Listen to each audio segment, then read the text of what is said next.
my supervisor, one of my chiefs running the drill, just comes up to me and me alone and says, just go down the hallway and go down and see if there's anybody in those offices or whatnot.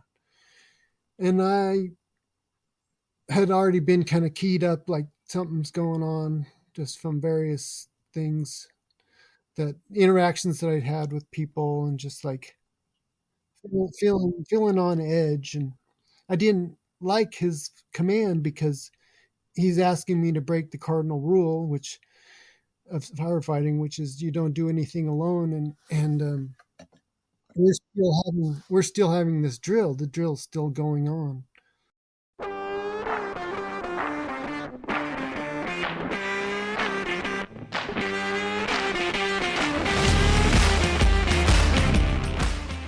Welcome to How I Embraced the Suck, a podcast where you get to hear from veterans what life in the military is really like.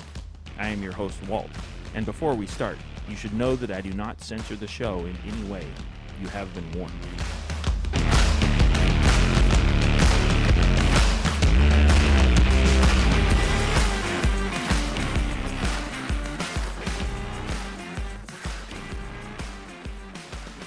Ever been to Lincoln City? No, I've not. Ever been to Lincoln City or Newport down here? I've heard the name Newport. I don't know that I've ever been to it. Yeah, that's like our biggest port in Oregon. Okay. Kind of central coast. Okay. Central coast area. So Lincoln City is like 20 miles north of that, 30 miles. Newport, I think. Is there a Coast Guard base in Newport? Yeah, pretty good.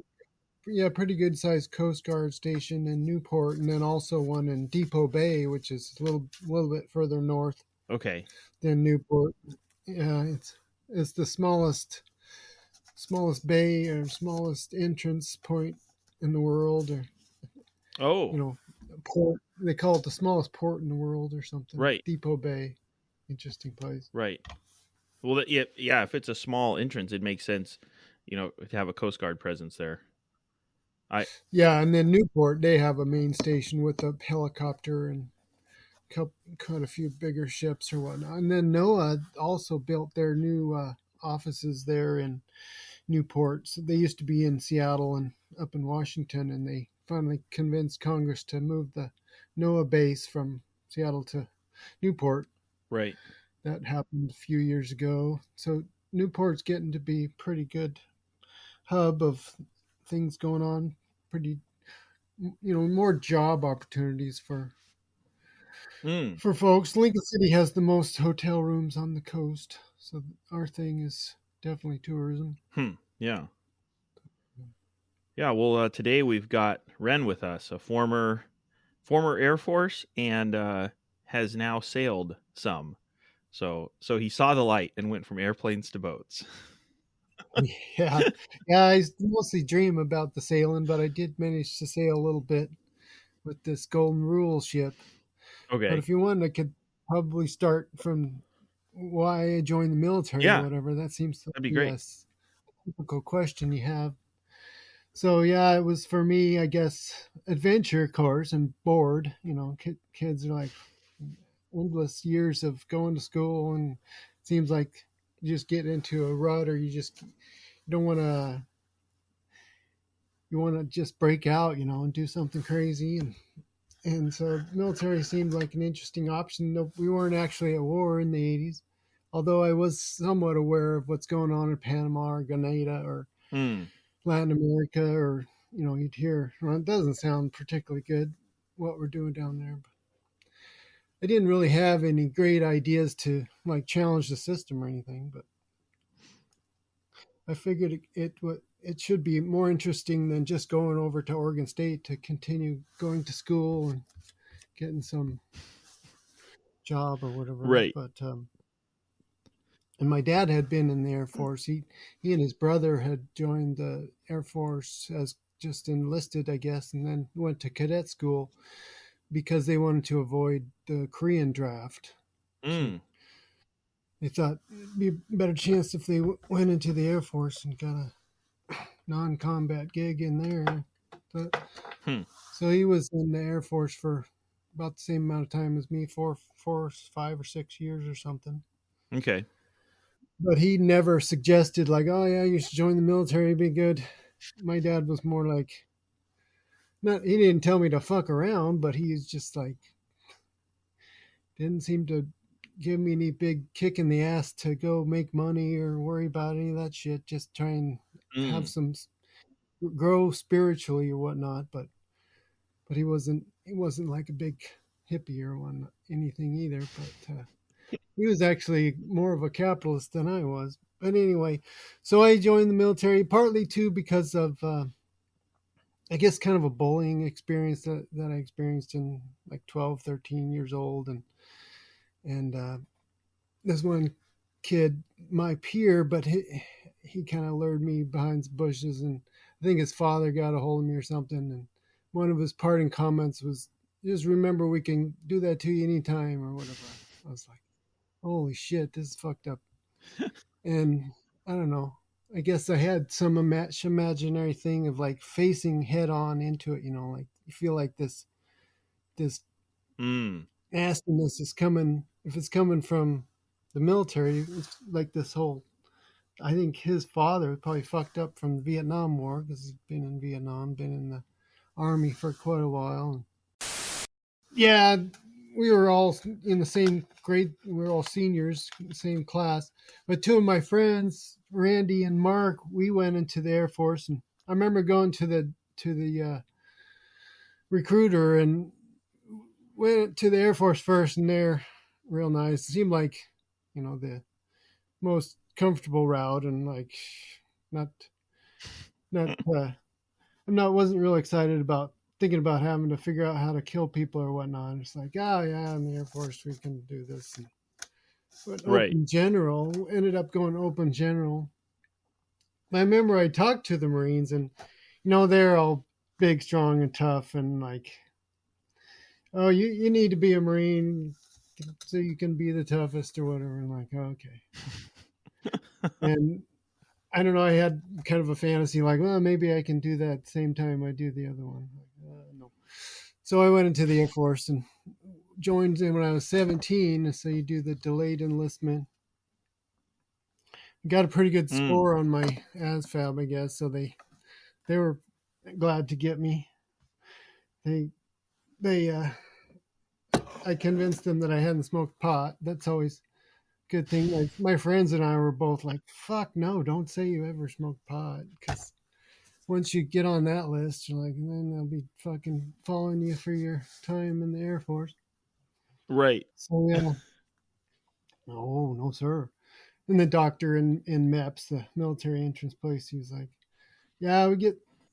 He was pretty well convinced, I think, because he said something like, yeah, we get guys like you in straight arrow or something. Like, yeah, that's me, dude, sure. So I went open general. I could have got any job, but basic training, you go before the captain or whatever, and you're asking for your job, and you're supposed to say, "Sir, Airman Jacob reports." That's the first thing you're supposed to say, and then you have a conversation about what you might be doing for a job. So it's pretty pivotal. You feel like a big deal there, Mm. going in to talk to this captain at his desk, and I totally fucked up And the first line. I'm talking in basic training now, remembering when I got my job assigned, and it was right. I was supposed to say, "Sir, Airman Jacob reports," and I totally screwed that up. It's like, "Hey, how you doing?" or something. It's like, try again, dude. Come on. I'm like, "Oh yeah, I'm talking to the guy who's going to give me my job. This is going well." Yeah, so he was real nice. He said, "Would you think you could handle a firefighting job?" I was like, "Yeah, I could do that." So that's how I got lucky on Hmm. that. But yeah, just going into basic training was kind of interesting, but it wasn't that hard. I remember thinking the first night that we'd been there so late, and they seemed like they were driving the bus around just randomly. Like, shit, didn't we drive by this already? Like we were driving around for like a half an hour inside Lackland Air Force Base. It's like, were you trying to confuse us so we couldn't figure our way out of this maze or something? Whatever. And but there's some yelling and stuff and lining up and picking up your bags and putting them down and Mm. just try and make you feel a little uncomfortable but ready to get along, to go along. And but it was pretty fun, actually. Not fun, but just I didn't mind. And then Mm-hmm. let's see, at one point talking about basic training, um, if you at any point you want to point me in a different direction, I'll Yeah. try, Yeah. Yeah. try to go. But I was just thinking that in basic training came across one of those training days when you're sitting down in front of the sergeants and they're usually castigating us for something for a while and then trying to encourage us. Blah. And they were talking about how you could try out for the pararescue, the special forces. Mm. And Oh, right. yeah, and but we had this big badass black drill instructor guy that I have a lot of respect for and try and tell that story. But he was describing what it was like in the special forces and what it would be like to get accepted and succeed in that. And he didn't make it sound too interesting too. So there was only a Mm. couple hands that went up to volunteer to go to this class where you go in and do some gun training, and that's like your first entry point to possibly being in the track to go to special forces, Air Force. So I was like, yeah, I'll do that, sure. Even though I was a scrawny kid who, 5'10", 135 pounds, and there's no way I could have passed the physical part, and I knew that then. But I was like, sure, I'll take this class. But the night before the class, the training instructor brought me in his office, and I was like, oh shit, what does he want to talk about? I hope I didn't screw up something with my locker, with my bed, whatever. And he wants to yell at me. But I went into his office that evening, and he's just the nicest guy to me. He was like, I had said something like, sir, blah, blah, blah. Saying I just come in, chill out. So he kind of wanted to like hang out with me, make me feel comfortable with him, I think. Because the next day he was part of the class that we went to. It was Mm. like, so in his office the night before, he just kind of chatted me up a little bit, like, you got any black friends or something like that? He didn't say it like that. He said it more smoothly, but I just said something like, "Well, no, we don't have any." But the, I said something like, "I think I'd like to try," or something like that. Mm-hmm. But we just had a nice little conversation, so I felt much more comfortable with him as somebody that I looked up to and stuff. And we had a little bit of a Mm. rapport. But then, so the next day during the class, we all break out in tables of like circular tables with like 8 guys around, and they actually hand Mm. out handguns. And Oh, okay. so we're all checking out this handgun. He's like, nobody's got a bullet in this room except one of us. And none of you fuckers got it. So just chill out. We're going to show you how to clean this gun and take it apart. And I'm like, oh, that's kind of cool. And then get So him. was that the Beretta back then? That wouldn't have been the Beretta then, would it? I should probably be able to remember what kind of gun it was, but I want to say Colt, but it was Yeah. just a metal handgun, and I just paid enough Right. attention so I could take it apart, put it back together, and Right. clean it. And Right. that one time that I had it, and I've never had much interest in being the cop, but Mm. anyway, so during this exercise, we gone through the cleaning and all that stuff and understanding guns, and then you kind of get into this thing where they kind of set up conflict. There's usually there's always a training instructor at every table, and then one training instructor is in the whole room with there's a dozen or more tables, just this huge room. And so there's quite a few guys in there, 8 to a table, and they're just like starting to gear up these like imaginary drills where like four Mm. guys over here, four guys over here, and you kind of point your gun at the other guy and like you three kill those three. And next thing you know, we're all dead, laying with their heads down on the table. And I'm like, yeah. And then they talk about putting the gun down and choosing not to follow your orders. If you choose to do that, like a conscientious objector or just any kind of dissenter, right? Mm-hmm. Here's what is going to happen, and couldn't get anybody to put the gun down. He's like, so you guys don't want to follow your orders to shoot that guy over there, then you can put your gun down. And nobody Sure. seemed to be jumping up to do that. And I just remember my training instructor was right there. I didn't do it because of anybody's prompting. I guess I did it because of my prompting, but I just decided I was going to put the gun down. And so I did that. And then my own training instructor guy that I told you about the night before, he Mm-hmm. kind of started to deal with me directly. And I'm like, this guy's my buddy or whatever. Yeah. He's trying to, give a lesson to the rest of the class on loyalty and the whole why you have to follow the orders and you don't question and blah blah blah, right?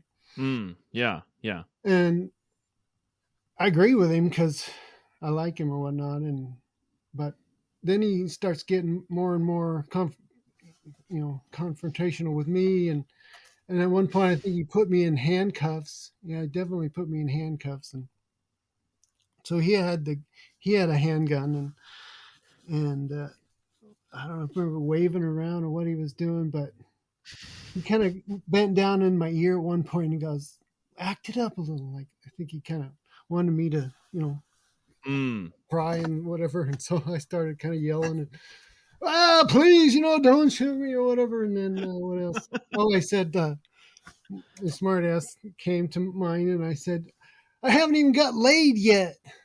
And I think the room got a chuckle out of that. But so anyway, to move this along, he finally did take the gun and put it up against my head, and I was like, "Fuck, this is getting kind of serious." And but it wasn't too long, and he just said something like, "Well, you're not going to do it anyway," or something. And I certainly didn't expect a gun to go off or anything to go off by the side of my head. I didn't know where he was going with this, but there was a loud bang, and then I kind of vaguely remember what happened because partly it was mostly just my head and my body went down to the table, and that was it. But there was some more to it. But I'm not gonna try and relate all that. Basically, drill kind of ended that way, and we all just got up to leave, and I was just wiped out because I had been trying to act it up, and it's kind of stressful with the gun to your head, even though, Right. like I said, I kind of liked the guy or felt like I had some rapport with him. He wasn't just gonna slit my throat, throw me away. But so that was that, and then the next day was confidence course. We went to the confidence course in basic training, and I was just, like I said, wiped out, and we're running and have like 3 waterfall things where you have to swing across water or use monkey bars across water or use a rope to get across water. And every freaking time I landed flat in the water, splash, fucking pitiful. And I was just crawling out of the mud in the water. And they're like, do it again. I splash again. Fuck. He's like, just get out of here. So that's kind of how the day went. I finally got back to the locker room, feeling sorry for myself a little bit. God, I'm just totally weak. And guy next to me was kind of just, encouraging a little bit, like, oh, dude, I'll, I'll support you or whatever. And I'm like, oh, thanks, man. So, yeah, good times. But that was basic training. And another strange thing that happened is I'd been doing pretty good, like even went to a basketball game and never lost liberties or anything. I got a special for taking a guy to the shrink ward. One of our guys or another flight. I marched him over to the psychiatrist's office or whatever, and make sure he Mm. doesn't wouldn't break down on my time, and like they can deal with him. He was wigging Right. out about something. I was like, dude, nothing bad's gonna happen to you in here. Just chill out. But you can. So got a letter of recommendation for that or whatever, and doing pretty good. And then I remember towards the end they didn't want me to march, or the training instructors held me back from going in front of the generals the day we were going to march in front of the generals. Just kind of big deal, you know. And I'm like, what, why? I'm like only one or two guys. I think it was just me in the dorm that day, and I felt like I hadn't really done anything. You know, he claims that I couldn't walk straight or I kind of limped when I marched Mm. along. And I hadn't Sure. even fucked up my knee yet. I was like 18 years old. Don't get any straighter than that. But anyway, come years later, I kind of appreciated that. Like, if to the extent he was trying to just make me less visible to some people, that'd be that's Mm. probably the best thing for me in the long run. So anyway, Sure. that was basic training. Then you go to tech school. Firefighters go up to Chanute Air Force Base, and that's in Illinois, near Champaign, Illinois, and the University of Illinois, the Fighting Illini. Mm. They're only about 10, 15 miles down the road. So this huge base has been around since way before World War II, and probably trained World War One people there. Just a great training base but some of the memories I have from there that I like to tell is one time the sergeant was marching like us or couple like hundreds of guys, quite a few of us, and coming back from a class, and he marches us in front of this big marble building and stops us, and he turns us to face this building, and we're like fucking bunch of kids. We just want to get back to our dorms, you know, and quick Mm. back, and we've had enough day. So he's like, turns us to face this building. Like, what? Do you guys know what that is? Fuck, we don't know what you're talking about, sir.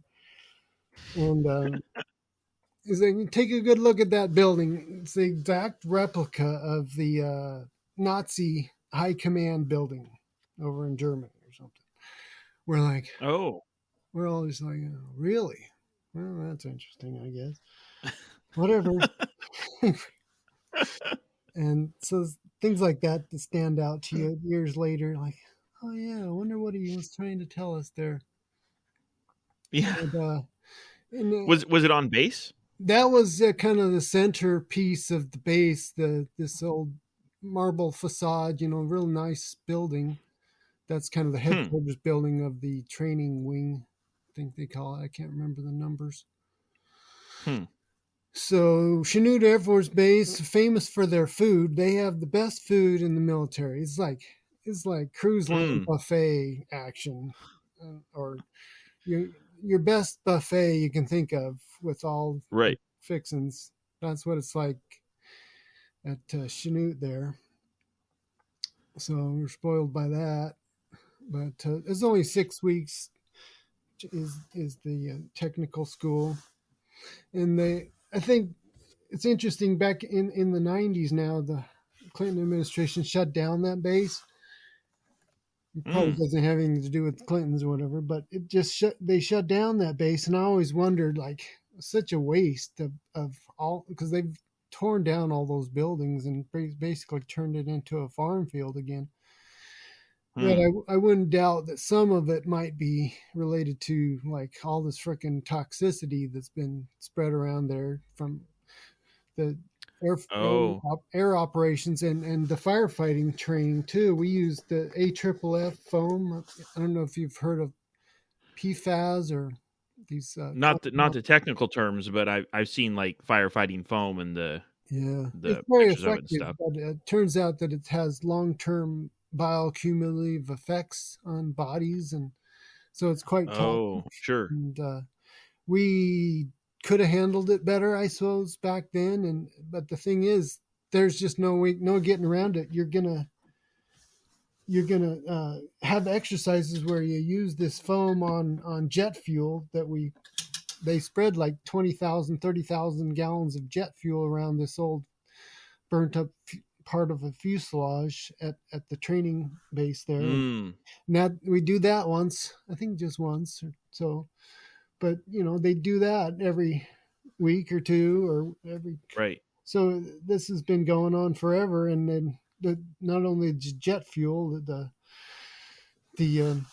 PFAS stuff is the foam gets spread around to the watershed, and so they may Yeah. have been just kind of covering up and cleaning up from that, and they don't want to worry about liability or whatever. Get rid of this Hmm. perfectly good training base. They could have turned it into a school, whatnot. I don't.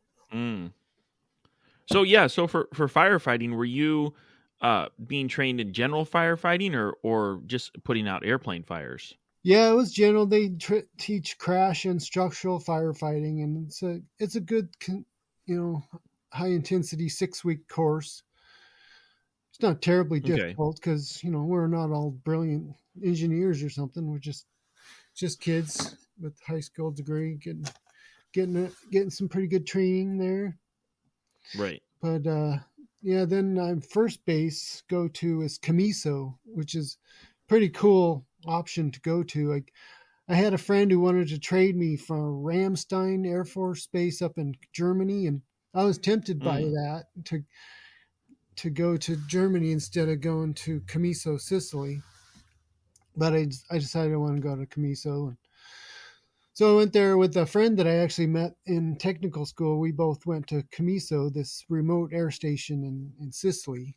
It's in the middle of Sicily, kind of Mm-hmm. just near a village, and so this base is set up in a rural area. It's very small. It's just the support base for a ground launch ground launch cruise missile area where they have this special compound, within our Air Force Base, extra security, and then within that is RV looking ground launch cruise missiles, and we got to see them one Mm. time, and that was certainly enough for me. But it was really surreal, going through this. You walk right through this RV basically with all the switches that you can imagine, and we are supposed to Hmm. kind of be aware of two or three or four switches just in case we needed to shut it down, and everybody was Oh, incapacitated, sure. whatever the case may be in an emergency. So that was our reason for checking it out. But Hmm. it was just ominous, and I bet. you just hope, oh, let's see to it that these never get used. But that was Camiso, and my friend and I had a car, so we didn't worry about all the anti-war issues that people worry about nowadays. Of course, we were just kids that were having a good time. Got a freaking car for like $500 or $600. Oh, wow. Yeah, it was quite impressive. And so we had a group of 3 or 4, 6 friends that when we get a chance, we'd go run off and go to the big towns and look for trouble. Or I think we absconded with a dinner plate setting napkins. We're like, I think we need these. Like, they're really cool. Ristorante Mediterraneo. Maybe someday I'll pay him back. But yeah, went to Club Med. There was a Club Med there where the mostly German tourists would go on the beach Mm. in Sicily, and so we just jumped the fence, snuck in there, and looked like mostly white boys anyway. So we kind of didn't look too. We didn't. Nobody got challenged. We just lay Right. around watching the German ladies and doing a little swimming. But then there was a Navy base over on the Catania side, over by toward the mainland of Italy. That's Mm. that's a big Navy base. Sigonella still is a pretty important base, I think, in Sicily. And so we'd go over there about an hour and a half away from our little Air Force base, and because in the fire department you'd have 3 days off every 2 weeks, and Mm. that was pretty cool. Allowed us to go check out places like Tormina, and went skiing at Mount Etna one time. Oh, wow. That was interesting. It was mostly just sparks that you'd see, maybe a little bit of glow of something flowing. You're like, we are kind of close. Just like, okay, all these people seem comfortable with this, so I guess I'll not worry about it. There's the volcano right there, and we're skiing down the slope, so it's all good. But that was Wow. fun. That'd The be something. restaurants there are unforgettable. If you go to a real Italian, Sicilian restaurant somewhere in the Mm. countryside, I remember this place called The Cave. I'll just never forget it. All brick, all specially built archways, and just the beautiful stuff you imagine Hmm. from cobblestone streets and thousands, hundreds into thousands of years of history, right? So Yeah. those little towns are very interesting. But It ain't no Olive Garden. yeah, It's the real deal. yeah. So that was my Huh. first deployment, and then that's a remote air station, so they only ask you to be there for a year. But my brother had died, or towards the end, he ended up Mm. dying, and I wasn't able to get back to visit him before he died. So I took off in late November, early December, I think it was, back. But my friend left to go to Edwards in December. But I took some time off to deal with all that crap, and my brother he had cancer when I had gone into the Air Force, but he was in remission. He was doing pretty good. And then he kind of got Mm. suddenly more serious, and before I could even get home, he passed away. That so those Hmm. that first few weeks of that year was kind of a mess, but I finally made it to Edwards Air Force Base for my next base and joined up with my friend again. So I always had the same friend when I was in the active duty. We were the only roommates each Huh. other had. That was whatever. I just kind of have my own little bubble built there. Right. Right. But so Edwards Air Force Base is quite interesting place, kind of central to the whole Air Force. But it is more of a public face. I think if you think about some of the actual secret things that they're doing, it's more in the other bases that you have to Mm. research on, like Groom Lake and Nellis Air Force Base off in that area. I think is Right. more of the secret stuff goes on there, and then Edwards is more of the open to the public. Oh, look at our great jets and fancy. I Right. remember one day we went out there to support the people on the flight line. There must have been 750,000 people, I think they said in the newspaper, that show up to the air show in the summer. Wow. And so that was interesting. Edwards Air Force Base. They have a 3 mile long runway or 3 mile long taxiway area. So we have three stations along Oh, wow. that thing, in between various hangars, and it's quite, Oh, for the firefighters? yeah, for the setup That makes sense. of Edwards. And then Right. the lake bed itself, this is adjacent to the lake bed, is all the taxiway and all the flight line stuff. But on the Hmm. lake bed itself, there's some runways that are like 5 miles long, and they're kind of Oh, marked. You wow. can kind of see a somewhat of a strip to indicate. But that's pretty amazing because when the shuttle would come in, we would go out on the lake bed and just like set up halfway or set up at the other end of the runway, and then the shuttle would come in and you'd hear it go boom boom, and then you'd start looking. You got about a minute and a half to find it in the air, and then it's Right. coming down and it does this little curve, and it comes and makes a gentle landing, It's pretty amazing. Huh.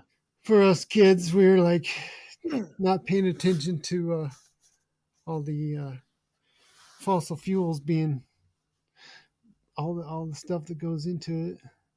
It's Sure. Yeah, just yeah. interesting technology.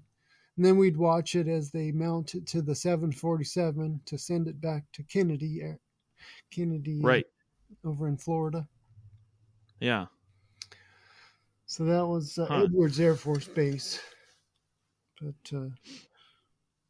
then, So did you ever have to put out any fires, or was it all just you're there ready? oh yeah, we did have a few fires, like at Edwards Air Force Base. I was only there for about a year. That was mostly 1980, all of 1986, I believe. So we saw the shuttle come and go twice. But yeah, fires. Most there was a dumpster fire. Remember that one? Like A literal it dumpster was kind fire. of fun. It's kind of like let's go put out that dumpster. And then there was a house fire at somebody's house Mm. in somebody's bedroom closet. I don't think anybody got hurt, but there was some smoke inhalation issues. I remember. But I Sure. was Yeah. mostly on one of the trucks that was just sitting outside. Oftentimes you'll just show up and some other trucker, they've got more than enough crew already in the building. So you just kind of sit in the truck and listen on the radio. And that's kind of Right. how that goes sometimes. Let's see, there was a F-111 that came in with the whole back engine on fire. That was a little bit of Oh. excitement. And that was a pre-flight emergency where they're having the emergency while they're trying to land it. They're getting ready to land it, and so you get out there, and sure enough, you see the thing coming down with flame in the back. I'm like, holy shit! And it was just amazing. The guys landed it, and then they're kind of rolling down the taxiway, and that plane's still rolling along, and they're getting the fuck out of that thing. The canopy, Right. and they're like, you can see the bodies coming down the side of that fucking, and they jump off the wing while it's still moving. But Oh wow. they got off there, and we closed in and put that fucking fire out pretty quick. So without killing them, and Right. Yeah. Were they more concerned about the plane blowing up, or you coming in and hosing them down? well, yeah, it was the experienced guys would be the captain on like the truck I was on, the crash truck I was on. I was like the third guy, just a firefighter sitting in the back, and we when we were set up at one point, I was outside holding the hand line, but then we're like, fuck that, just put the hand line away. We'll go chase after this thing and use our bumper turret or our roof turret. Mm. And Sure. he was pretty good at making sure he's not hitting the guy while he's trying to suppress the fire that could threaten the guy that's only 10, Gotcha. 20 feet away, right? So Gotcha. it's kind of a trick. But those old guys, they've seen quite a few different things. It's always some civilian that's doing it, because half of the stateside bases crews and the fire department are civilians. So if they Oh. if the war breaks out or some shit, they need to pull all those military guys and send them over to Sure. bumfuck wherever. That's what they can do. Oh, interesting. I guess that makes sense logistically. And then is it? It seems like, but maybe it's not true. Are the civilians usually more experienced and longer, maybe a longer tenure? Yeah, definitely. They're usually 10, 15 years of experience, and then they'll Okay. put the really old guys. They'll put those guys up at the Rocket Research Laboratory, which is a very interesting place. My conspiracy leaning mind kind of I wonder more and more about that mound, Right. a serious Right. small mountain coming out of nowhere in the middle of the Mojave Desert. There's suddenly this area that's freaking huge, small Huh. mountain, but it's also cordoned off, space within a space. So the Sure. fencing is much more serious, and you have to go through another gate. But I did go through it one time to deliver a message to the civilians there. It was totally weird to me, but I enjoyed doing it just because I like to see things that I Hmm. hadn't been able to see. And sometimes you look in these big huge hangars with their open doors like, oh, I wonder what's going on in there. But no, you have to stick to, that's part of the rules. Like, don't just stop and look around and like, what's going on here. No, you Right. go over to do what you're supposed to do at the fire station, deliver the message, which is sealed in a classified paper or whatever, and then leave. Right. That's what I Right. did. But you can only ask questions about what you see, I guess. so so that was my Hmm. active duty time, and then I decided to go Palace Chase when I was after being at Edwards for about a year, and got 4 days off in a row there. So that uh, Mm. didn't curtail my abilities to look for trouble. We would go over to Phoenix. We'd go over to Phoenix, and we had a good friend who had a freaking house with a pool and knew all the bar hopping tricks. And I think I had a fake ID because I was still too young to actually go to bars. So Oh, yeah, at Edwards Air Force Base, we'd have 4 days off every every week, and so yeah, we can get in a number of trouble there in Southern California and Arizona, and went skiing right. a few times, skiing up there at Mammoth and stuff.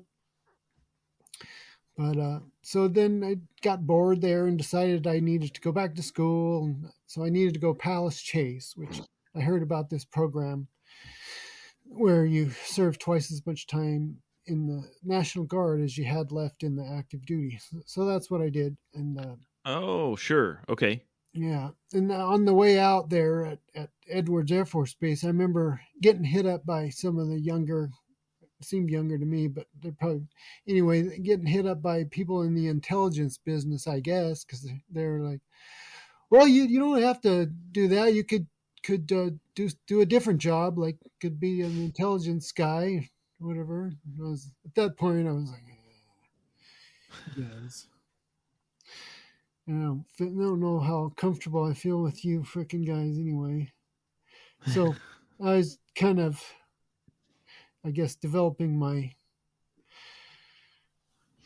not seeing the point of all this. Why we need to Mm. be geared up to be at war. Sure. But went to the National Guard, and that was pretty predictable. Very pretty much doesn't feel at all like the active duty, because you only show up one weekend a month, and then 2 weeks a year. Mm. And, everybody's pretty cool. I remember the squadron commander. I really liked him. He got to visit with him some, so I had respect for him and stuff. But my first sergeant was kind of I won't say that we didn't get along, but I just didn't connect with him at all. And he had gone over from the fire department to be the first sergeant, like just before I joined the fire department Mm. at Portland Air National Guard Base. And for whatever reason, that always stuck in my, like, why? I wonder why. But I mean, of course, it's a promotion. But I was kind of glad that he wasn't around when I was there, because the guy is kind of overbearing, and Mm. Sure. most of the sergeants are hard enough to get along with, or most of the senior master sergeants. But you figure out how to do it. But I'm glad I didn't have to figure out how to deal with him. So that was my first sergeant, and never forget what he said to me one time in the truck bays when we were having this exercise towards the end of my time. This is the last year in August. We were having this exercise at the supply building. So before that, my first sergeant randomly comes over. because I think he was going in to chat with the bigwigs in the office or whatever. And so he comes in through the truck bays, and I'm just kind of making sure our rescue truck is ready to go for this exercise in a few hours or whatever. And he comes by me and he just makes a comment like he could get my goat type of comment, like, well, you ready to go to war? It's like, what? Whatever. And then he'd go off and talk to the important people, go away. So let's see. In the guard, I guess I could tell you more about that.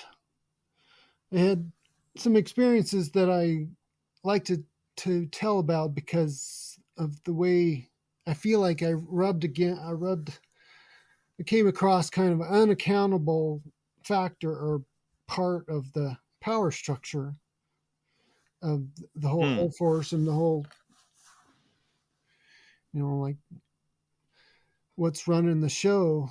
Because the guy that I ran into was not introduced. It was kind of like I was supposed to go in and talk to him in this office, and I was just supposed to bow down and like be deferential and, oh, you deign to show an interest in me. What is it, sir? Type attitude. But by the time I had to go in and talk to him, I was very irritated and just almost wanted to, grab him by the collar and like, what the? I find out why he is not being answerable to anybody, and why I have to face him alone. But that's I guess that's the story I should tell, because I had been warned like about a year or so before my separation date was coming around. I had an opportunity to go up and visit with this old senior master sergeant, retired guy, who lived near where this one of the peers of mine there in the fire station at Portland, where he lived. I guess it was Tacoma area of. And he just asked me randomly one day, a few months before this incident that I had. So this would probably be spring of 90. He just asked me if I wanted to tag along with him and go visit this guy. And I was just, young kid, didn't have a whole lot going on. I worked with my brother at the car dealership. So, yeah, sure. So I tagged along with him and got to talk with the senior master sergeant. Well, it was an hours-long conversation, but basically towards the end, he impressed upon me this idea that you don't want to go with this. Somebody's going to come and make you some kind of offer and try and take you with him or something. And he, when he was telling me this at the time, I'm just thinking, whatever, that doesn't compute. I'll just file that one away, whatever. Yes, sir. Because I had got along well with him, and we'd had a good conversation, and he was sharp dude and wasn't a joker or whatnot. So that's kind of the context that I go into. This drill turned out to be a drill, but it felt like an orchestrated event to me, because I had gone up to Alaska 2 weeks prior to, or for the 2 week deployment time. We went up to Alaska, to Eielson Air Force Base, in July of that last year. And so, I can't say that I met people that I was like, who the hell are these people? But I had a few experiences that made me wonder, like I was being checked out up there.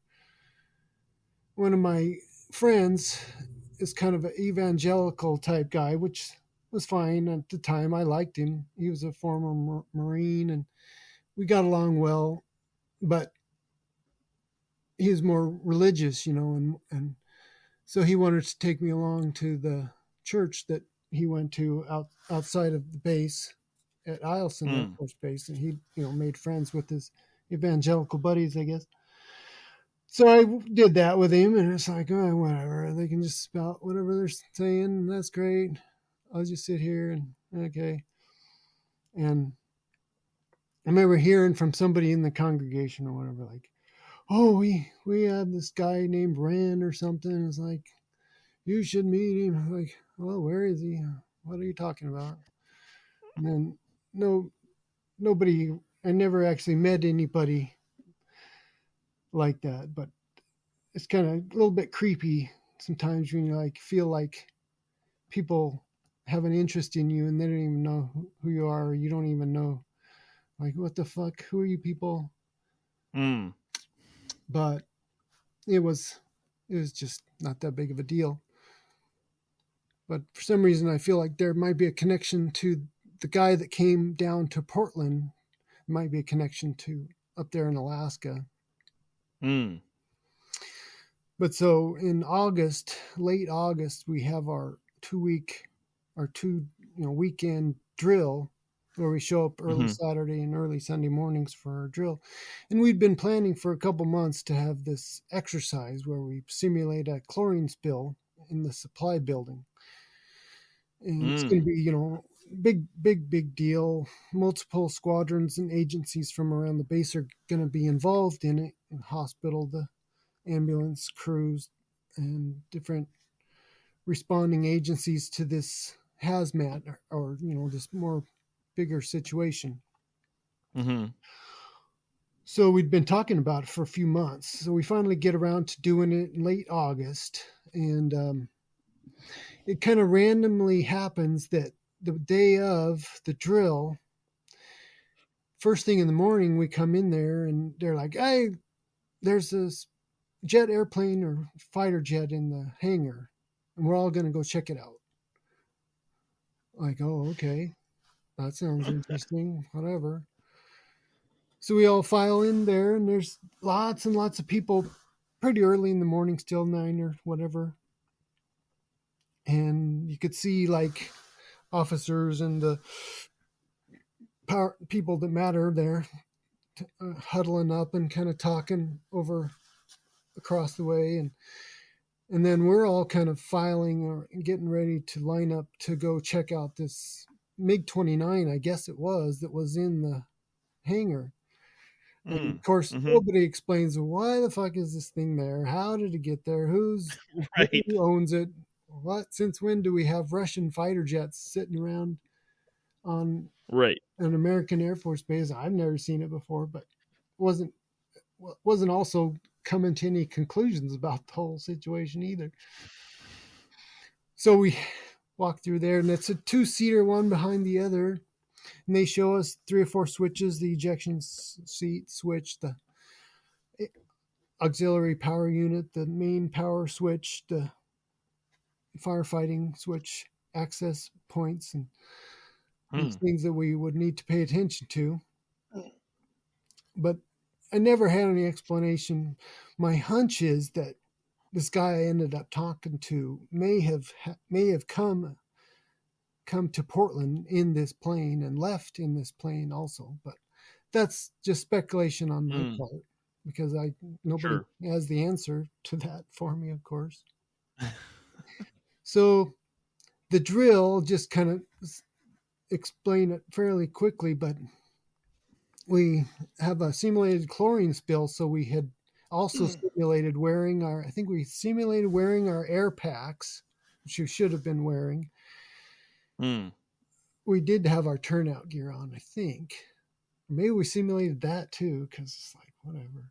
But they just had us, a dozen people or more spread around inside the supply building hangar area, looking unconscious and part of the drill, So we went in there. I was on the 3-person rescue crew, and we had a couple engine crews, so plenty of people, and we would just drag out people in the simulated chlorine spill, drag out victims, and it wasn't that bad. We were a little bit physically taxed, getting a little tired, but towards the end of this, after everybody's that we could easily see had been found and pulled out, my supervisor, one of my chiefs running the drill, just comes up to me and me alone and says, just go down the hallway and go down and see if there's anybody in those offices or whatnot. And I had already been kind of keyed up, like something's going on, just from various things, that interactions that I'd had with people, and just like Mm-hmm. feeling on edge. And I didn't like his command because he's asking me to break the cardinal rule, which of firefighting, which is you don't do anything alone. And Oh, right.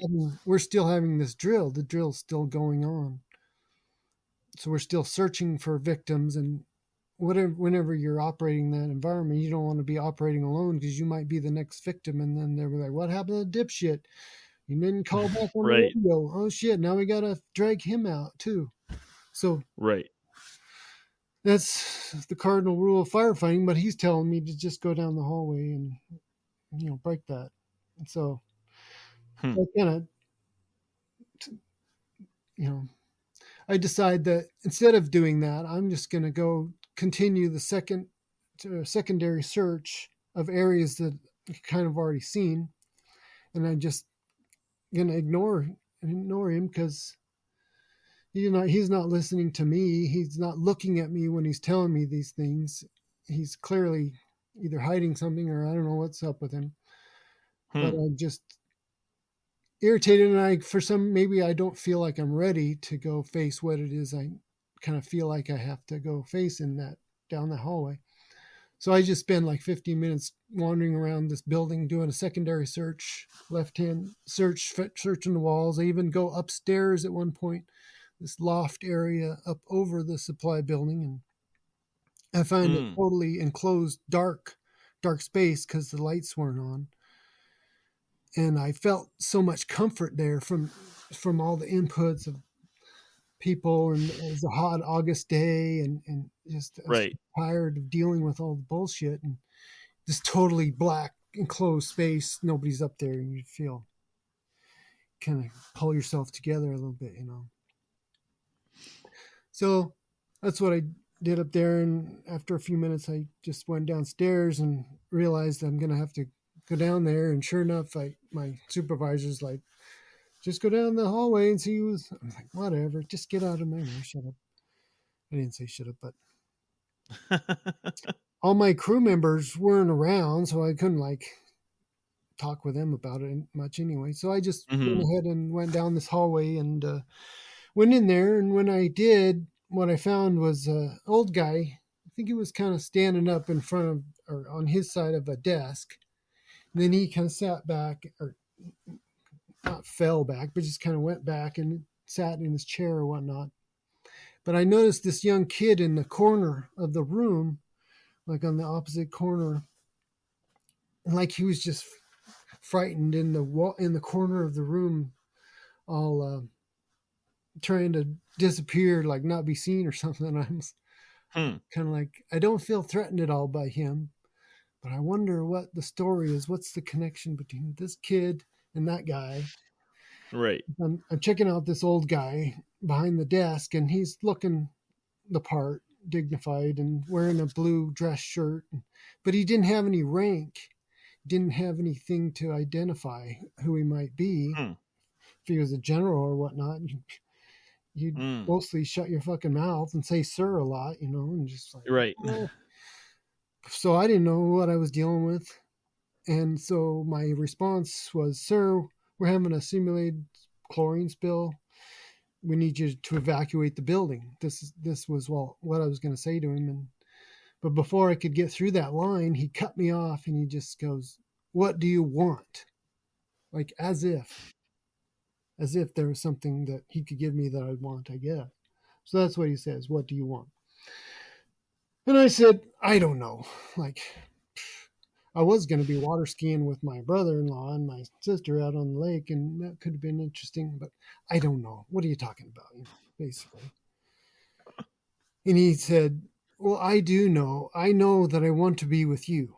At that point, I was just like, whatever. I didn't say. anything further, and I didn't really want to hear anything else he had to say. So I just said, like, I metaphorically reached across the desk like I was going to grab his ass, but I couldn't actually reach him. So I just kind of did that metaphorically, and for whatever reason, brought my hand to my chest and turned and did a 180 and got the start walking out of there. And I just said, I think I said, well, let's go then. And, because all I was there was to get him to leave the building, to evacuate. If he was a victim, I was going to bring him out, right? But so it was strange. And that was the extent of the conversation I had with this old guy. And like I said, he was never identified, never, no rank, no indication of what he represented, who he was, which is rare. You never see that in the Air Force. You know who you're dealing with. They'll clearly tell you if you don't. Like one time I walked by a butter bar when I was walking to work, I think, chatting with my friend, wasn't paying attention. Fucking butter bar turned around and just about ripped my head off. I was like, oh, yes, sir. I totally fucked up. You were right. You got me. So you know who you're dealing with, and you act appropriately. With this guy, I was like, I'm not quite sure. What I'm saying is that you usually know what you're dealing with when you're talking to people in the military. This was a different kind of experience, and I don't have any witnesses who can back me up on this because I had to go in and talk to him alone.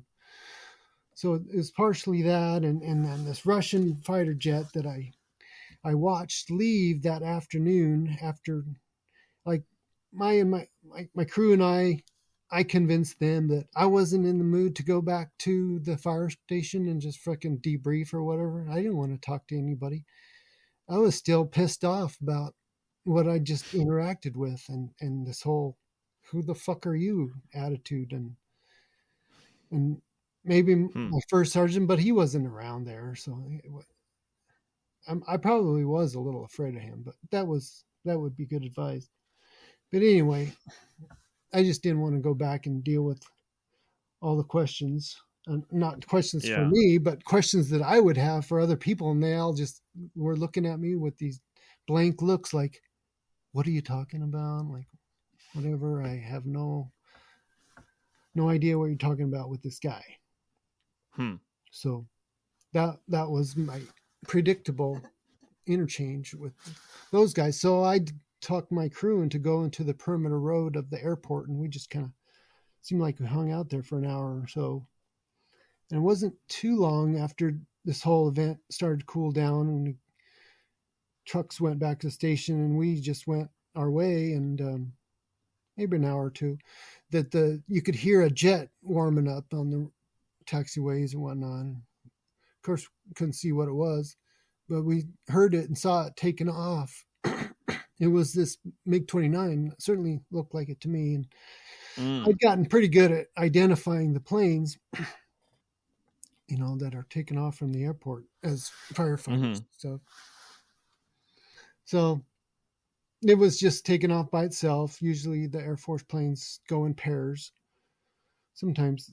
But anyway, this single jet went flying off and looked like that MiG-29. And my feeling was, intuition said, that this individual I kind of had a little talk with, he was on there, like that was him or something. But that's just speculation on my part. Can't be anything other than that. That's my feeling about it. And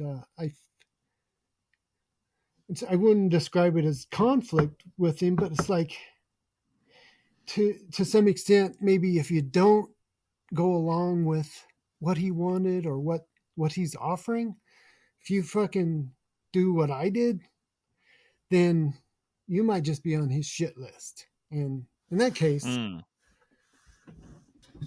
things can follow you through life, but you make the decisions and you follow, you get the consequences of your behavior to some extent, right? Yeah, true.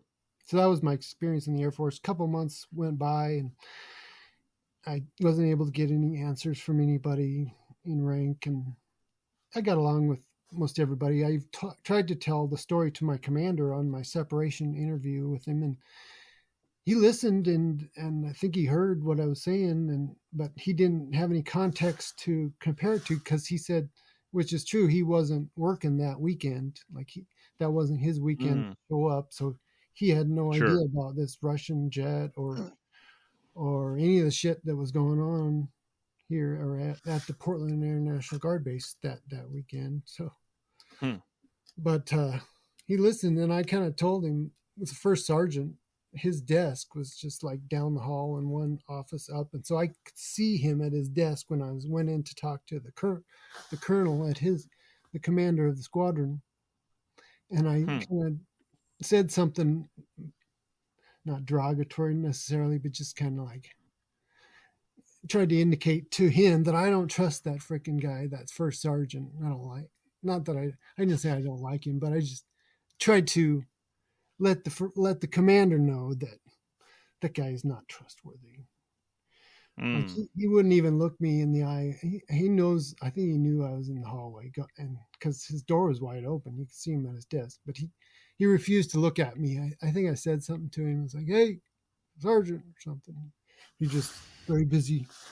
Anyway, I was Hmm. kind of glad to be separated, but at the same time, I miss some of the aspects of the Air Force. I feel like it wasn't all negative. You know, most of the people that I met were great.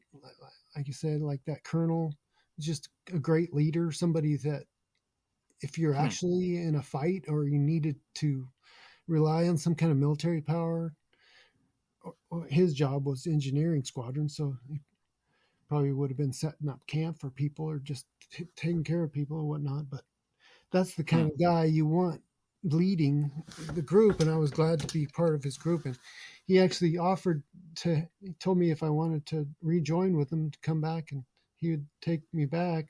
I was glad Hmm. to hear that, because I was afraid that after the kind of crazy story that I proceeded to tell him about this interaction with the guy, that he would be like, well, don't let the door hit you in the ass, right? Right. See, Right. but he was real nice to me, so I felt good about that. Still do.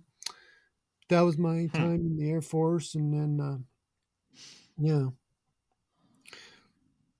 I feel kind of lucky that I didn't have to even be faced with the possibility of having to make a decision about like what the Marines or the Army guys or whoever's going into, Mm. and they realize, dawns on them that this isn't about any kind of tactical winning, or we're not going to be able to beat these guys. It's just war for no good reason. So Hmm. you need to stand up and be a conscientious objector, but that's easier said than done. I can't Yeah. even imagine. So that's what's Hmm. led me to somewhat to my joining up with this Veterans for Peace group, and paying more attention and trying to chime in, once in a while. Hmm. Not because I feel like I'm an expert or even have anything really helpful to say about it, but I did have that little story and a few other observations and stuff over my time in the military. But I was just a low level airman, so it wasn't like I was witnessing terrible decisions being made or whatnot. Hmm. Yeah. Hmm. 12 of my Yeah. So you. guys got to go to Saudi Arabia, though. Just fun fact. First Gulf War, they did Mm. go get deployed over there from the National Guard to support a Saudi air base for our planes and stuff. Sorry, go ahead. Oh no, no, that's fine. Yeah, that's. I didn't mean to interrupt. Um. Oh yeah. So you mentioned the boat you were involved with Veterans for Peace. What's that? What's the background there? Yeah, it's a really interesting background. The original crew was put together in 1958, and it was an inspiration from they were watching, the nuclear testing, these fairly small group of Quakers, mostly peace activists in Southern California, wherever, DC, a lot of people, they would try and picket in front of buildings and like in front of the offices of the Atomic Energy Commission and try and get their attention and write letters and whatnot as much as they could, but nobody was agreeing that the problem was as big of a problem as it was. Mm. As was the testing of these above ground, below ground is not as bad, I guess, but anyway, they were testing hydrogen weapons that were much more powerful than the ones that were used in Japan. And they're just testing them on islands and them, destroying Mm-hmm. homeland for some of the Marshallese people, and turns out radiating them along with our own people some. But Hmm. this testing was dangerous environmentally, and so they're trying to bring this issue to the powers that be in DC, and we're having no success. So a group of them come up with the idea of having a boat, commissioning a boat that could sail into the testing zone, and mainly they wanted people to know that they were doing that so that it might make some difference. They weren't just trying to Mm. commit suicide. Sure. Just bring attention to it. Yeah.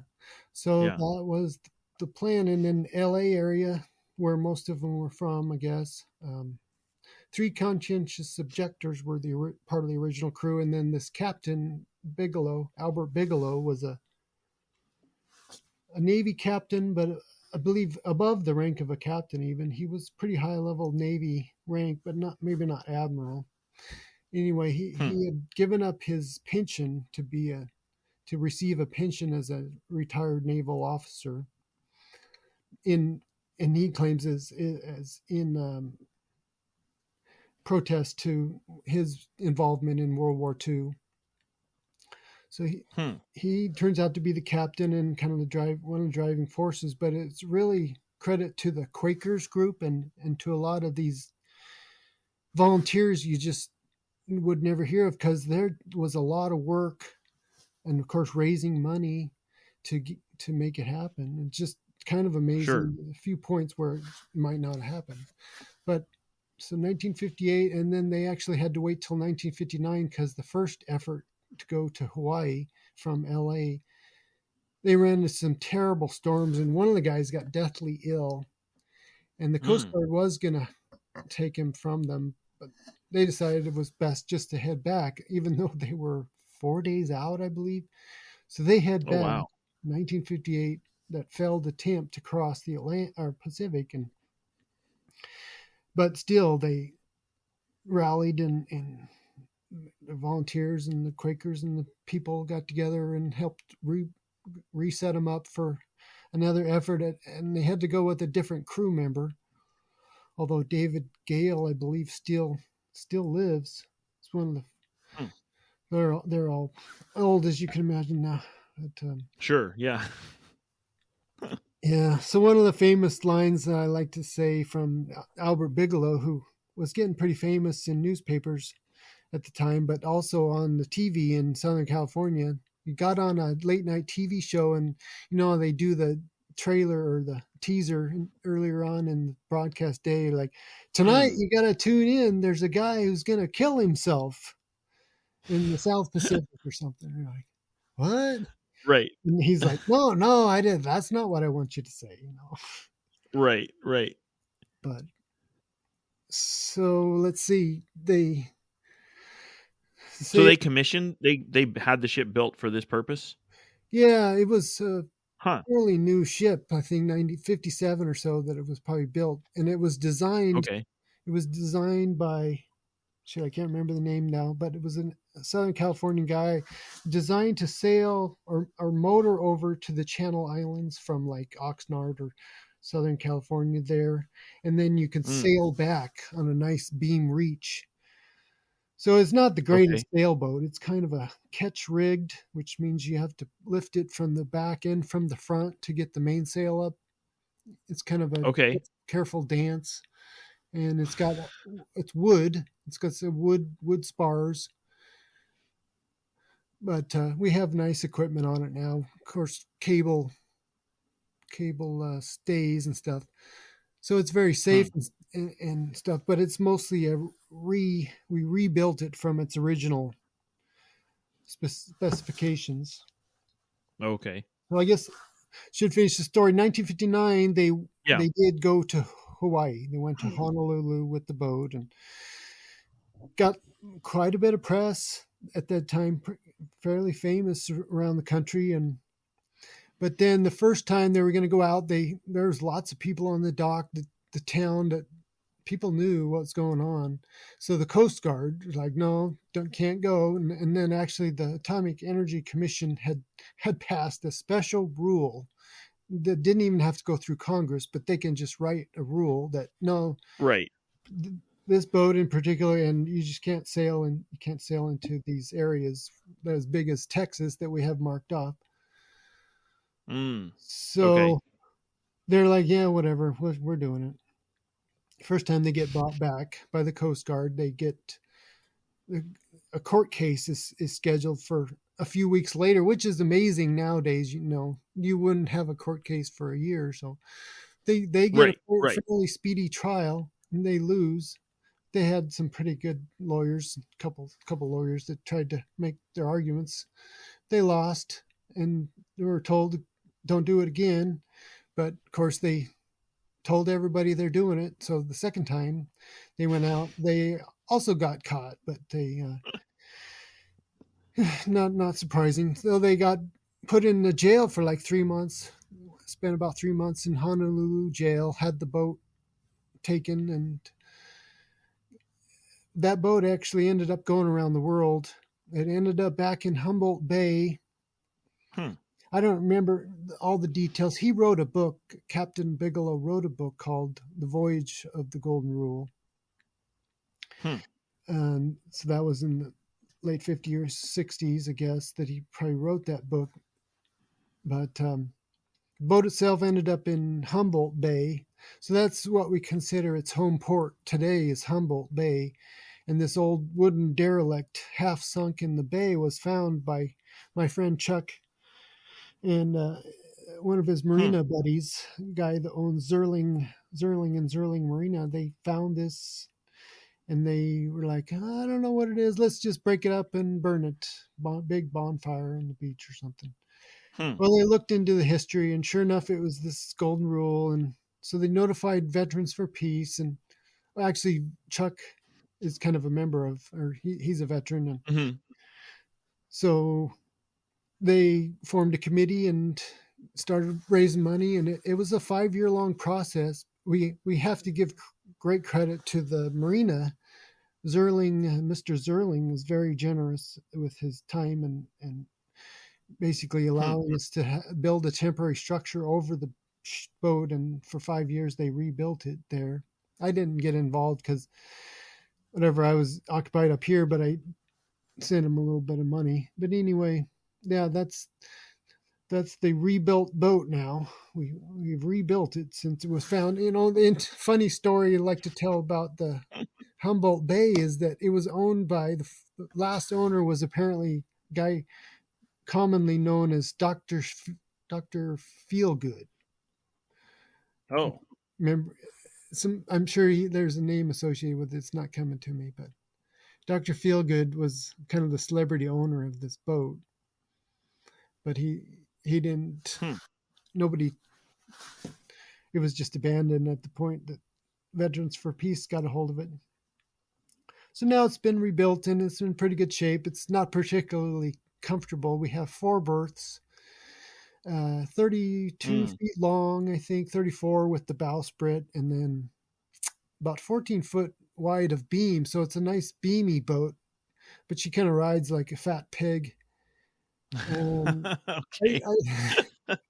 I call her the slow boat to China, but I'm sure that's politically incorrect now because China is our next great adversary or something. Sure. Back in the day, we used to say slow boat to China. That's what it feels like on that boat. 5 miles per hour is a nice, good speed. And we have to do a fair amount of boating because it doesn't sail in the most aggressive wind angles. But sure. She has a head. It's a head that I don't know how tall you are, but if you're my height, you can just barely fit your knees and still close the door. But that works. No sink. I mean, we A just little. kind of figure it out and use cloths, use all that stuff. There is a sink, but Right. we have to bring the water to put in it. So we just mostly bring our own water and Mm. have food. We do have a stove, a little gas stove, one burner stove, and a ice Hmm. box, which Okay. so it's very rough. And I wouldn't have felt those guys had to suffer on the passages to Hawaii, and they went to Hawaii and back in 2017, and then they came back in 2020, 2021. Yeah, Hmm. last year, no, 2 years Wow. ago. So that trip is kind of a nightmare in that boat. I mean, it can be I done bet. and it's been done 3 times now, but it 4 weeks it took to get back, and they were I think they did have water, but they were running out of everything else. The engine quit working because it got water in it because the turns out the cockpit kind of allows water to get into the vent holes. When the big Oh. waves come into the cockpit, apparently we get a little bit of water into the vent opening. And that's enough to cause problems with the fuel, and then the engine stops working. And Yep. Yeah. you're 4 days out of San Francisco Bay. That's no fun. So we worked out all those issues to got it back to Humboldt Bay, and then I joined up with it in January of last year. And Hmm. that was a Okay. nice little coastal trip. They decided they wanted to try and get down to San Diego by end of January for a commemoration of the United Nations nuclear ban treaty that's been signed Hmm. by most of the countries that don't have nuclear weapons. Right. Right. So we agreed to do that, and we had to wait around for quite a few weeks, partly because the Mr. Zerling, he's very conservative. I don't think he's a big fan of Veterans for Peace, and I think he mostly feels kind of proprietor ownership of this boat somewhat, and Hmm. he just assumes Sure. not see it ever leave and join his collection of museum boats that he's got there in Humboldt Bay. But we're like, oh no, we got to go. And the weather was never quite good enough, even though it was nothing. So we finally did Hmm. leave 2 or 3 weeks later than we were supposed to. And beautiful weather, though. It was all the way down to San Francisco Bay. The first 2 days was a real nice passage. And I took my Hmm. Dramamine then, so I probably didn't need it then. But you don't take it when you need it. Is kind of how it works. Right. Right. So it gets freaking cold out there too. That little boat has no Oh, I bet. protection, no protection. You're just out there, and you Well, got to especially in tow it. January. I mean, Yeah, that'd be chilly. it wasn't that bad once we got into San Diego Bay, but man, out there 5 miles Mm. offshore, it's amazingly how cold it gets, especially at night. Yeah. And we had all our clothes on. We are still kind of cold, but we made it. San Francisco was real nice, and I actually did a little activism. I made some friends with some people playing basketball up near Coit Hill in the park, and told them all about the golden rule. It's kind of Hmm. fun to do that. Yeah. Let's So see. I'm not very familiar with sailing. If you said you were 5 miles out, if you went, isn't it 7 miles is international waters? Can you just tootle on out there? Or do you have to notify people, or Oh, I what is think sailing like? it's 12 miles out is the, Oh, 12. Okay. but now we just kind of did it based on depth of the water, and we wanted to stay at least 4 or 5 miles away Hmm. from the shore, but we could always see the shore, and the waves never got much more than 4 to 6 foot waves.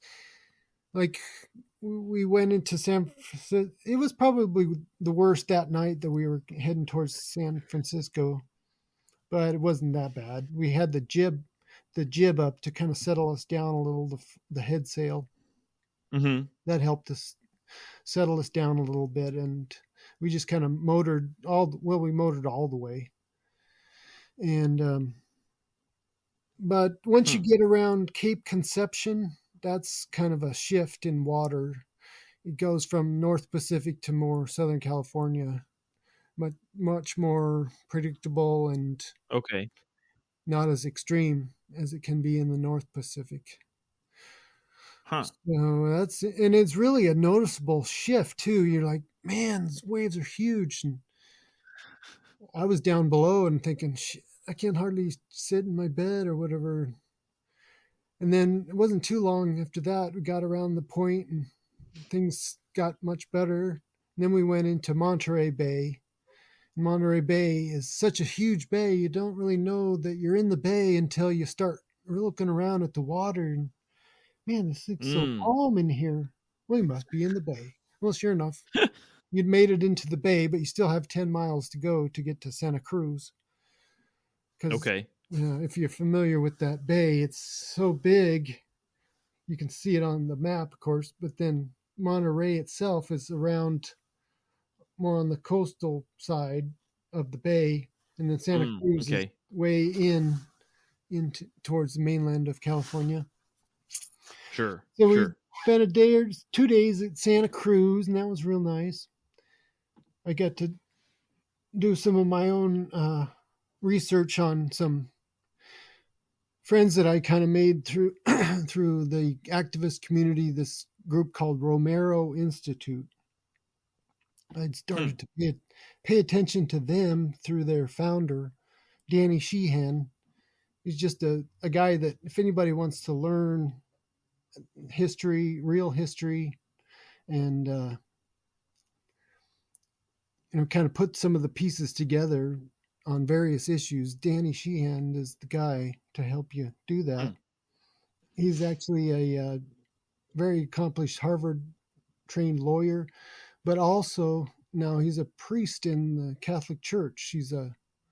Went to the divinity school at Harvard after he went to the law school.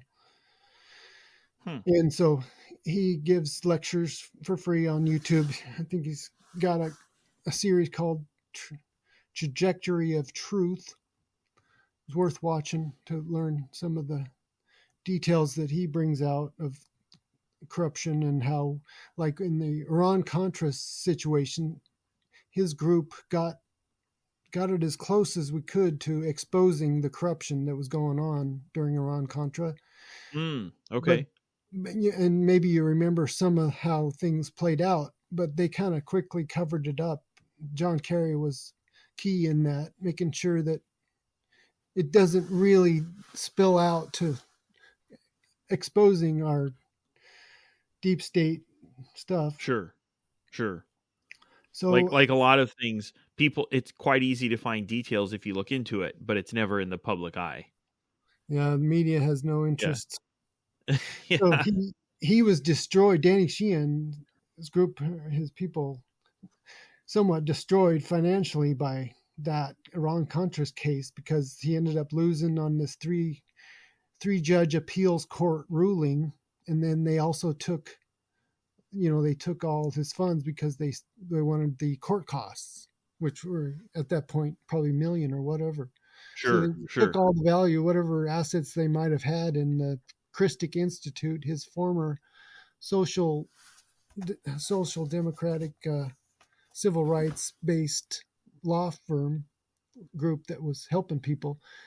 They basically destroyed. So he ended up going to Santa Cruz and did some teaching at still does teaching at University of Santa Cruz and formed a Romero Institute with other lawyers, and they have subsets of that group called the Lakota Law Project, which you may have heard of. That was founded to help defend all the hundreds of water protectors that got thrown in jail from the time starting in Mm. 2016, 17. Do you remember that? Veterans stand up for Standing Rock. Vaguely. I remember hearing about Standing Rock, but I So don't know a lot about the veterans' involvement. I got involved in that, but I mostly observed the veterans for Standing Rock group, and I wasn't Mm. depending on them or wasn't expecting them to come across with any money. But they did help some people out, and I think they did do some projects on the Standing Rock Reservation. But they Hmm. also, there was a little bit of, I think the founder just kind of saw his chance to take some of the money, and why shouldn't he? And so he bought himself a Mm. house and the expensive, I got to live down here in Southern California. Give me a break, basically. But so a lot of the veterans were kind of pissed off, and I was like, well, he can do that, Hmm. I think. But anyway, that was Standing Rock. And so the Lakota Law Project was formed by Danny Sheehan's group to help defend get those guys out of jail. And so that was a Okay. pretty big deal that they've been able to help so many of those hundreds of water protectors, people that ended up getting thrown in jail for spurious reasons. Mm-hmm. All right, so Hmm. let's see. Should I continue my trip to San Diego? It's basically went down to San Diego, went to Oceanside, spent some time in Oceanside because we had to limit our time in San Diego to just 2 weeks because the guest dock, Mm. you can only stay there for 2 weeks. So Mm. partly we stayed in Oceanside for that reason. And I was there by myself in Oceanside, just entertaining myself for 5 or 6 days of good times. Stayed on the boat and got somebody brought me a bike finally, so I didn't have to walk 10 miles. I could ride the bike Right. 15 miles a day. You had to go quite a distance to get to any reasonable services that weren't in the expensive marina area. So you know how that goes. Sure. Yep. But Yep. we were thankful to people that provide us the marina there. That was working well. Let's see. What else Hmm. can I tell you? Do you want to hear about the latest? Because right now they're on a Great Circle tour. That's in Oh, okay. Yeah.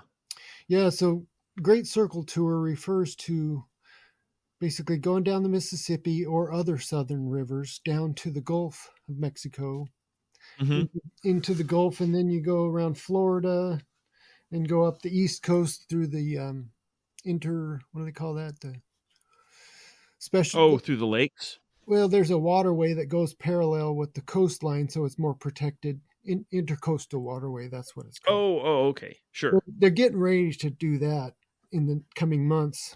Just last week, they got back from Cuba. They went to Cuba for 10 days. Oh. Okay. That was a good experience. They had a little cultural exchange. That's what they have to call it. Cuba has Mm-hmm. various things you have to fill out why you're making this. It's not tourism. It's Right. cultural. We're having a cultural Right. exchange. Right. So that's So pretty. they went back to the home port there. No, Humboldt Bay is the Humboldt. home port. No, they trucked it Okay. over to. I forgot to mention. Yeah, they trucked it over Okay. to Minneapolis area in September of this Gotcha. Okay. last year, and so they started the Great Circle tour from Minneapolis or Hudson, I think it was in particular, going to south down the Mississippi River. But they Okay. had to take the mast down and put the mast back up, and it's quite the process to haul that wooden boat. But Yeah. fortunately, No kidding. they did it carefully, and they made sure and kept the wood hull dry or wet and with seawater in it so that it doesn't dry out and crack.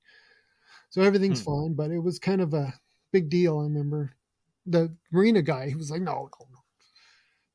He didn't want that to happen, but now it's even further out of his control. So yeah, How tall is the mast on that? Do you know um, offhand?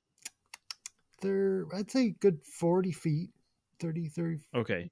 probably about 40 Okay. feet, the main mast, and that's a little bit higher than the mizzen mast. It has two masts.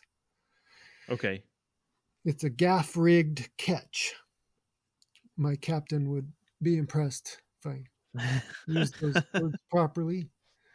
Right. Right. Huh. No, that's impressive.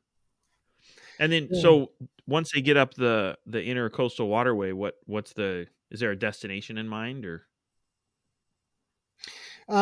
Just continue along the way. The director has quite a few get-togethers planned with various peace groups and Okay. people she's planned to meet up with for events along the way. Sure. And I'm not exactly sure what they are, but I know in DC, we hope to get some pretty big get-togethers going with some of the big groups that are there that maybe you're aware of. Some of them, like Code Pink, they're a big group, and Veterans for Peace has chapters in a lot of different places, so they're actually a pretty Sure. big group. But I feel like it's very important that we try and pull together and do as much intersectional stuff as we can now, especially right and left, whatever right and left is nowadays. Right. Yeah, exactly. Because, I mean, it's kind of makes you seem like a conspiratorialist when you talk about it, because there's no other way of talking about it. It is a conspiracy, and people are starting to realize it, but at the same time, they want to have their lives. They don't want to necessarily be the focus of anybody's interest, certainly from some undefined other government agency. I guess I get crazier and crazier. Maybe it's because of some of the people that I follow in the movement. Some of those guys pretty crazy. Like, if you've heard of Brian, there's this older guy, Brian. Anyway, he's a real amazing guy, speaker, writer, and he lives in Nicaragua now. Partly because he likes the people there better, but partly too because he probably would get more shit here. But he's figured out how to make his life as a dissenter, and his beginning was to have his legs cut off there in San Francisco area when they were shipping weapons by train, and they had some protests where they blocked the train or stopped the train with bodies, people. And one time he was doing that and he didn't get off the tracks in time. He's like 6'5", 6'6", and he said he kind of got stuck on something, or his legs or whatnot. He didn't move off the track, and fortunately, if he lost both legs and freaking survived that somehow, and so went on to continue his peace activism. So that's he's crazy. Quite the story, and so I kind of look up to some of those kind of people a little bit, but at the same time, I don't want to be just a follower. But right, sure, they're definitely dedicated, and I guess that's what it takes to continue doing it, because mostly our system is good at getting people to throw up their hands and say, "Oh, I just want to work my job and have some comfort, some success in life, and not take on the dragons of whatever." Right.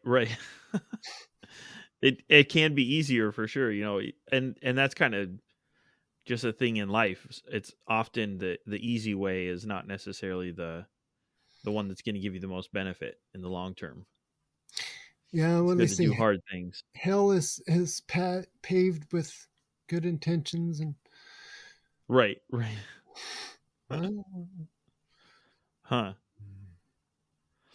Did you have any other questions about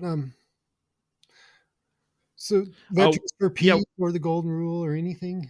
Well, one question that I like to ask everybody is if an 18-year-old or so was to come to you and say, I'm planning on joining the military, how would you respond? I remember I had one of my nieces or nephew. Actually, she's both, I guess. But anyway, she's my nephew now.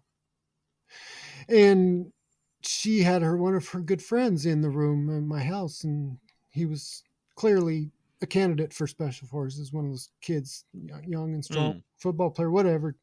Just seemed like a nice guy. And I just felt that weight of like, what am I going to tell him? And I think I just said, well, just kind of try not to volunteer too much. Just try and not stick your head up. I don't have any real good advice, because I imagine that I would be a conscientious objector if I was to be faced with the decision that some of these guys are faced with, fighting in whatever country, right? Syria. Sure. And, that's easier said than done. It's just all you can say about it is that's just kind of stupid thing to say, because there's a good chance that I just don't have the gut for it. And maybe I spiral into my own depression, or, you get held custody for a while and you just lose it. I don't know. Or I probably get separated, get dishonorable discharge, and that follows you. And yeah. So I would try and discourage you, a young person, from joining, but at the same time, I have had the thoughts in the past, like, well, if everybody who joins is a freaking knuckle dragger who wants to just kill people, and that's, doesn't have any principles of peace or whatever in Right. mind, then are we going to be in bad straits? And, there's some case to be made for that too. So, military to some extent is us. And so we have to take that into consideration, that for whatever part you think you are of it, veterans, non-combat veterans like myself, I do have a say, and there's a few very powerful people that would probably put me in my place, and maybe deservedly so, but I'd like to think that I've understood enough of the underbelly of what's going on to feel like I should try and say something. But what is it helpful? Can you be helpful? How can you be helpful in this whole conversation? Sure. Yeah. Yeah, that's true. It does, especially if you're just talking to one person. Sometimes it can seem like, what impact am I having? But on that one person, I know you're going to have some impact. You might have to edit some of my comments, but just, you have a lot of people watching, I suspect, and you've had a lot of good interviewees, or people that you talk to. Like I don't know how much of your own research. When I've done quite a bit of research too, like listening to various shows. I don't like to name drop too much. Maybe I should drop some names of ones most people haven't heard of, like Team House. Have you heard of that one? No. That's kind of interesting. It's a really professional run podcast with a former Ranger, both of them were Special Forces Army, I think. Now Jack Murphy is a journalist. So I could drop lots of names. I'm sure you heard of Jocko, the greatest soldier that ever lived. Oh, yeah. Well, I have to be careful. I don't want to piss off Jocko. He's a real nice guy. Seems like. Right? Yeah. Yeah. I've listened to a couple of his. Yeah, he's had some pretty interesting guests. And he gets millions of views. So if anybody watches your show, they probably have watched his show. Yeah. Yeah. Or at least heard the name. Yeah, for sure. But, yeah. There's just feels like to me, in my heart, there's a lot of hurt veterans, and a lot of them are trying to speak their mind somewhat on these subjects, because you wouldn't have, maybe it's the computer age and stuff too, but there wouldn't have been this many people talking back, certainly when 9/11 was kicking off and all that stuff was kicking off. But after 20, 30 years, I guess it's only been 20, but after all these years, veterans more than anybody recognize that we got a problem here. And sure, to them, it's a very serious problem, because taking it on means somewhat standing up as to be looked on as a traitor, to the extent that the U.S. is at war with Russia, maybe.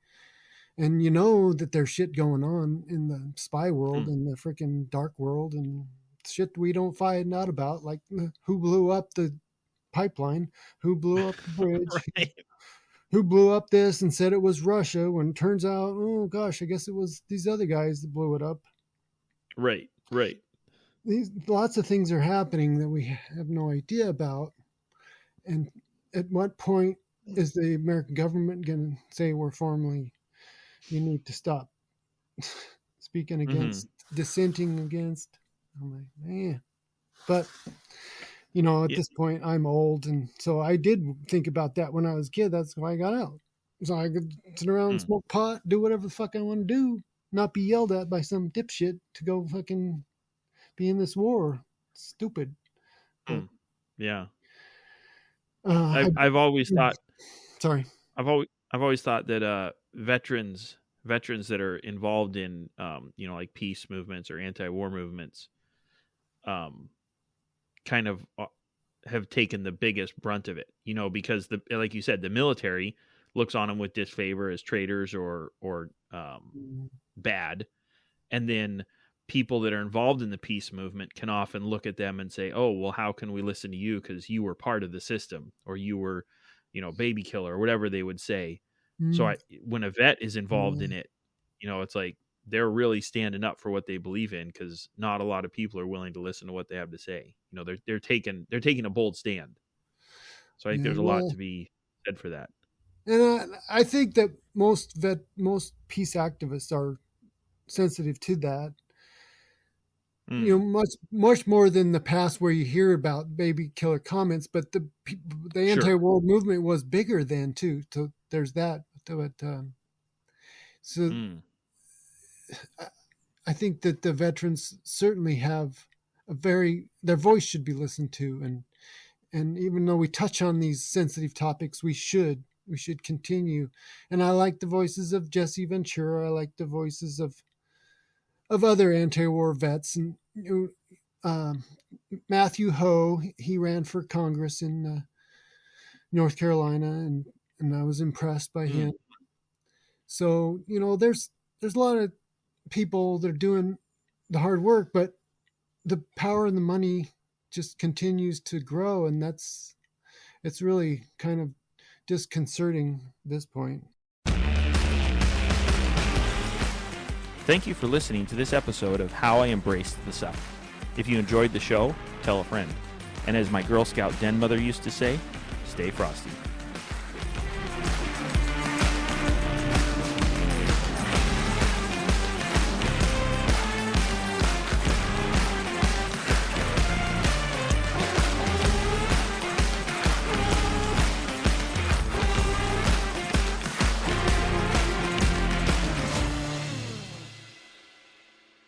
Well, it seems like plenty long enough.